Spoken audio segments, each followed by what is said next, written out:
Picture this: a mountain unlike any other in the region, massive, solitary, and shrouded in mystery. A peak that rises alone from the landscape, crowned in perpetual snow, surrounded by stories that have persisted for centuries. Stories of lights in the sky, stories of doors in the rock, stories of people who vanished without explanation. Mount Shasta stands 14,179 feet above Northern California, but according to some, what lies beneath may go even deeper. What if the disappearances we explored last week weren't just tragedies of terrain and weather? What if they were symptoms of something far more profound? Multiple indigenous tribes speak of Shasta as a sacred gateway. Occultists call it a power center. UFO researchers document decades of aerial phenomena. And beneath it all, a persistent legend that an ancient civilization still thrives in chambers carved deep within the mountain. Welcome back to Weird World Files, where history meets the unexplained. If you enjoyed deep investigations into the unexplained, hit the like button and subscribe. Tell me in the comments where in the world you're watching from and what time it is there. I'm always curious to see how far across the globe our videos reach. And as always with our videos, the visuals are here to set the atmosphere, but they aren't necessary to follow along. Today, we descend beneath the surface, not just of the mountain, but of consensus reality itself. Because what lives inside Mount Shasta may be the key to understanding why people disappear there. If you're just joining our exploration of Mount Shasta, you might want to check our last video for the full context. We dive deep into the disappearances that have haunted this mountain for decades. But for now, let's catch you up.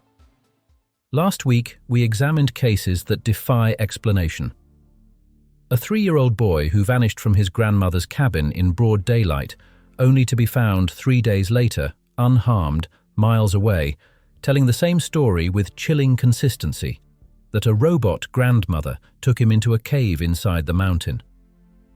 We looked at experienced hikers who disappeared on clear afternoons on familiar trails with proper equipment. Search dogs that tracked scents to points where the trail simply ended, not at water, not at rock, but in the middle of open ground. Areas searched multiple times, only to have missing persons reappear in locations already combed by professionals. Patricia Wells, an experienced outdoorswoman who vanished on a well-traveled trail and was found days later at a higher elevation with no memory of how she got there. Her gear was missing. She showed no signs of exposure or injury. She simply couldn't remember. We heard from a veteran search and rescue coordinator who, after 3 decades of service, transferred away from Mount Shasta. His reason? You start to feel like you're not searching for people. You're searching for where they went. But those cases, as disturbing as they are, represent only the most recent chapter in a much older story. Because long before modern hikers went missing on these slopes, long before search and rescue teams combed these forests, Mount Shasta was already known as a place where the boundary between worlds grows thin. The question isn't just who disappears here. It's where they go.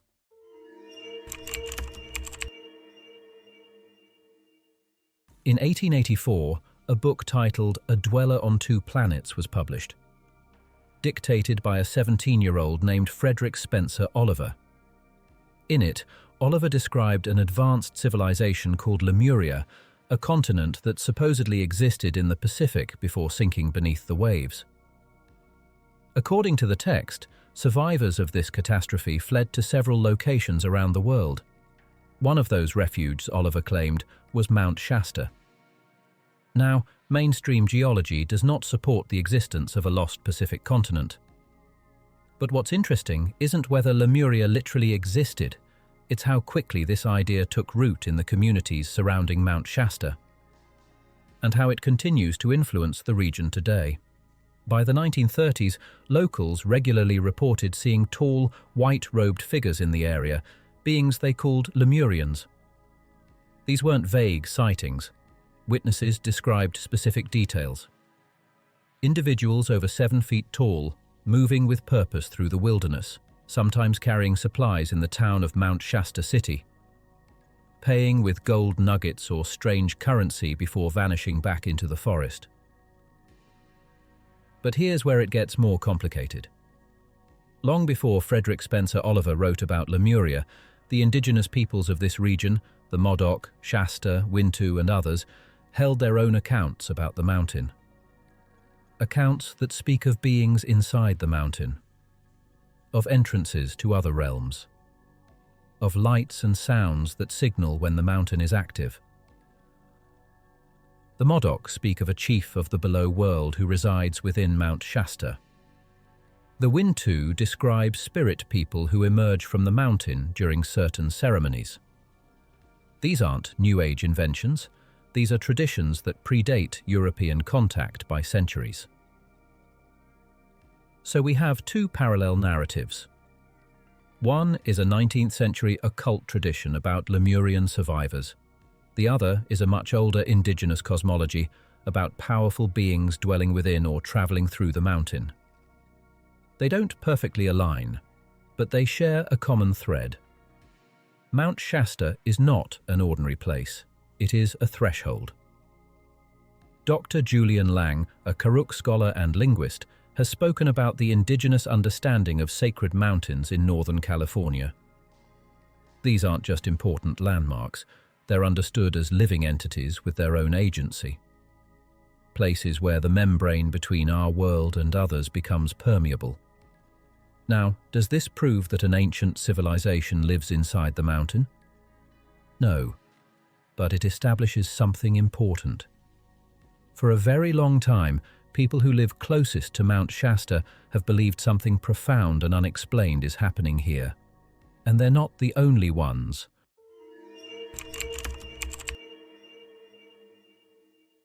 The concept of a hollow Earth isn't new. In the 17th century, astronomer Edmund Halley proposed that the Earth might consist of nested spheres. In 1818, John Cleves Simms Jr. petitioned Congress to fund an expedition to holes he believed existed at the North and South Poles, leading to the center of the Earth.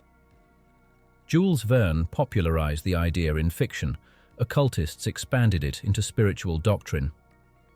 And by the mid-20th century, hollow Earth theory had become a fixture in fringe science and UFO communities. Now, modern geology has definitively established that the Earth is not hollow. Seismology allows us to map the planet's interior through earthquake waves. We know about the crust, the mantle, the outer core, the inner core. No vast inner ocean, no hidden civilization. But that doesn't mean there aren't cavities. Mount Shasta is a volcano, part of the Cascade Range, which includes Mount St. Helens, Mount Rainier, and Mount Hood. Volcanic mountains are riddled with lava tubes, tunnels formed when the surface of a lava flow cools and hardens, while molten rock continues flowing beneath. Some of these tubes can stretch for miles. Some are vast enough to hide entire ecosystems. In 2013, cavers exploring lava tubes near Mount St. Helens discovered chambers that had never been documented. In Iceland, lava tubes have been found extending over 20 miles. In Hawaii, the Kazumura cave system stretches over 40 miles beneath the surface. So how much of Mount Shasta is hollow? The truth is, we don't know. Not completely.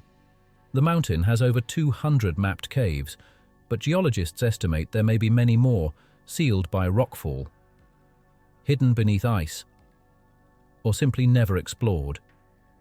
Some of these caves show signs of human presence, old fire pits, tool marks, evidence of habitation dating back centuries. And then there are the sounds. Multiple witnesses over the years have reported strange acoustic phenomena around Mount Shasta, low-frequency hums that seem to come from beneath the ground. Some researchers have suggested these could be related to geothermal activity or the movement of underground water. But others point out that similar sounds have been recorded in areas with no obvious geological explanation. In 1934, a man named J.C. Brown claimed to have discovered a vast network of tunnels beneath Mount Shasta while working as a geologist for a British mining company. According to Brown, these tunnels contained mummified remains, artifacts from an unknown civilization, and gold tablets inscribed with strange hieroglyphs. He organized an expedition to return to the site, but the day before the team was set to depart, Brown vanished. He was never seen again. Now there's no corroborating evidence for Brown's claims. No artifacts were ever recovered.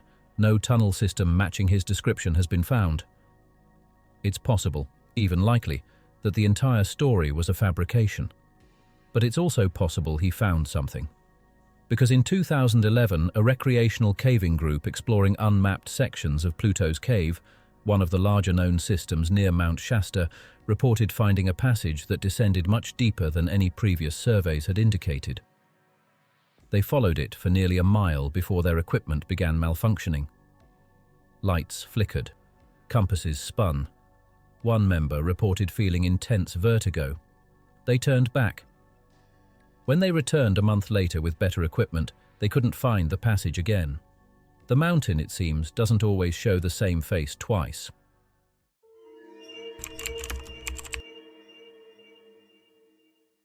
On August 13, 1947, just weeks after the famous Roswell incident, a forest ranger named Edward Fitzgerald was stationed at a fire lookout on the southern slope of Mount Shasta.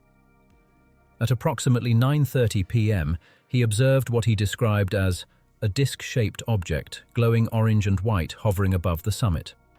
Fitzgerald was trained in aircraft identification. He knew what planes looked like at night. This, he insisted, was not a plane. It made no sound. It held position against strong wind. After approximately 7 minutes, it shot vertically upward and disappeared. Fitzgerald's report was filed with the US Forest Service. It was not the first.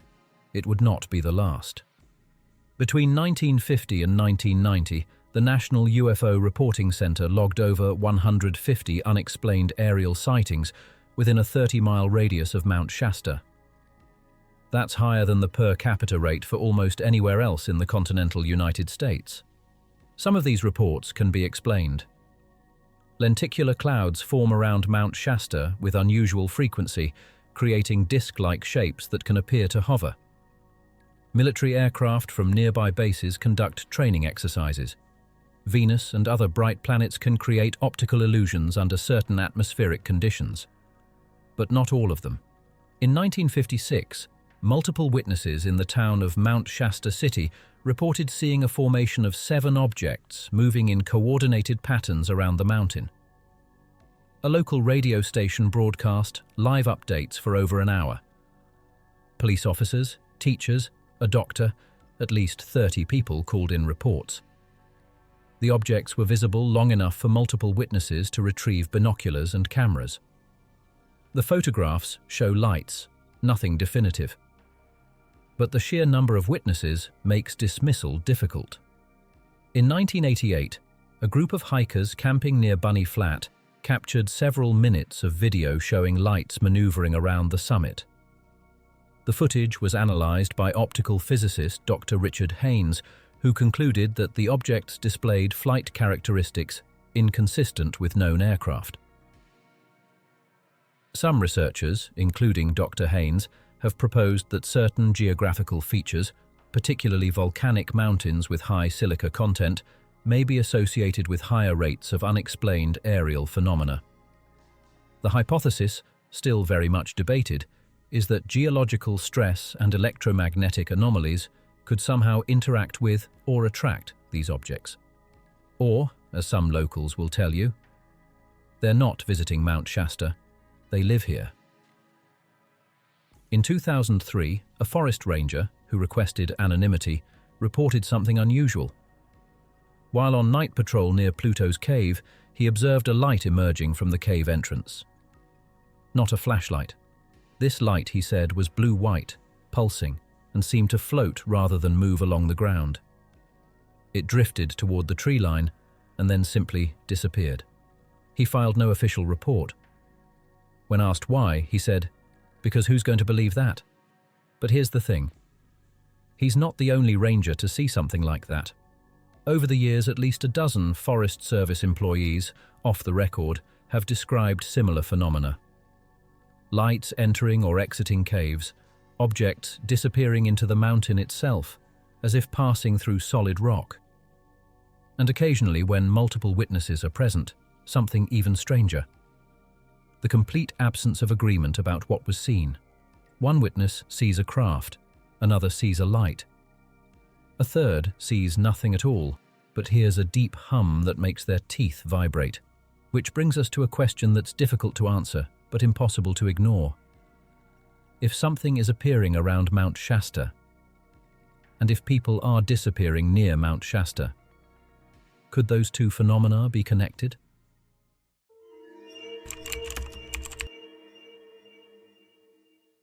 Let's return to the disappearances. In our last episode, we examined specific cases around Mount Shasta, people who vanished in ways that defy conventional explanation. But as we researched further, a pattern emerged, not just at Shasta, but across multiple wilderness areas. Yosemite, Crater Lake, Olympic National Park, the Great Smoky Mountains, Rocky Mountain National Park. All have clusters of unexplained disappearances, and all share certain characteristics with Mount Shasta. Volcanic or granite geological features, reports of unusual aerial phenomena, indigenous traditions describing the land as sacred or dangerous, and in many cases, unusually high rates of cases where search dogs lose scent trails, where found items make no logical sense, where experienced outdoors people vanish in conditions that shouldn't have been lethal. Researcher David Paulides has documented hundreds of these cases in his Missing 411 series. While Paulides presents theories that range from plausible to speculative, the data he's compiled is harder to dismiss. There are patterns that conventional explanations, exposure, animal attacks, disorientation, struggle to fully account for. So what if Mount Shasta isn't unique? What if it's simply one location among many where something unexplained is happening? Ancient legends of beings inside the earth, physical evidence of vast, unexplored cave systems, decades of documented aerial phenomena, and a persistent pattern of people disappearing in ways that make no sense. Separately, each of these elements can be explained, rationalized, or dismissed. But together they suggest something we're not ready to accept. That the wilderness isn't just dangerous because of weather and wildlife. It's dangerous because we're not alone there, and whatever else shares those spaces with us doesn't always let people leave.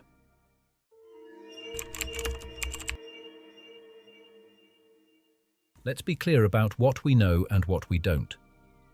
We know that people disappear in wilderness areas at a rate higher than many expect. We know that some of those disappearances involve circumstances that are difficult to explain with conventional factors alone.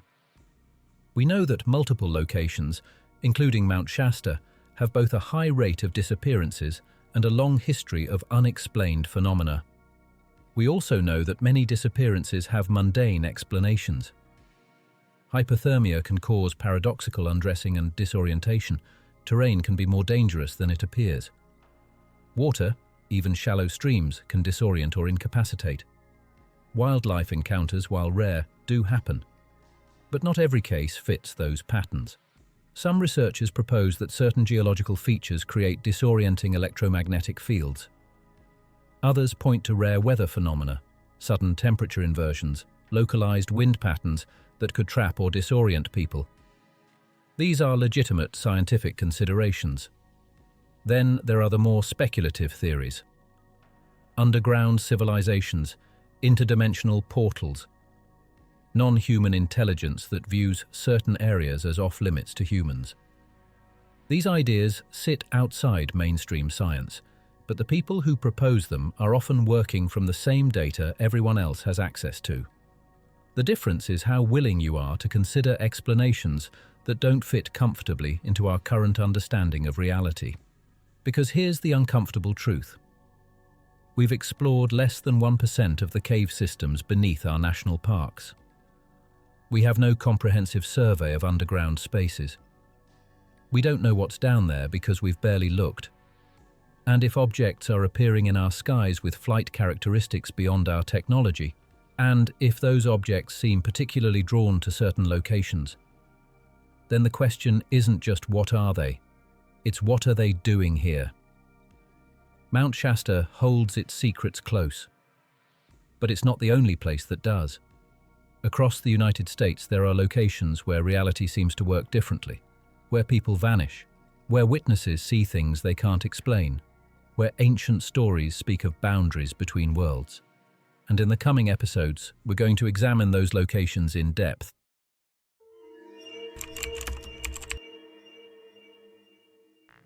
Mount Shasta is terrifying. The legends, the sightings, the disappearances, all of it points to something operating outside our understanding. But here's the worst part. It's not the only place this is happening. There is a pattern of impossible disappearances across all national parks. Clusters in specific areas, common factors that investigators struggle to explain. Cases where the evidence doesn't add up, where the timeline makes no sense. Where people vanish as if they were never there at all. In our next episode, we open the 411 files.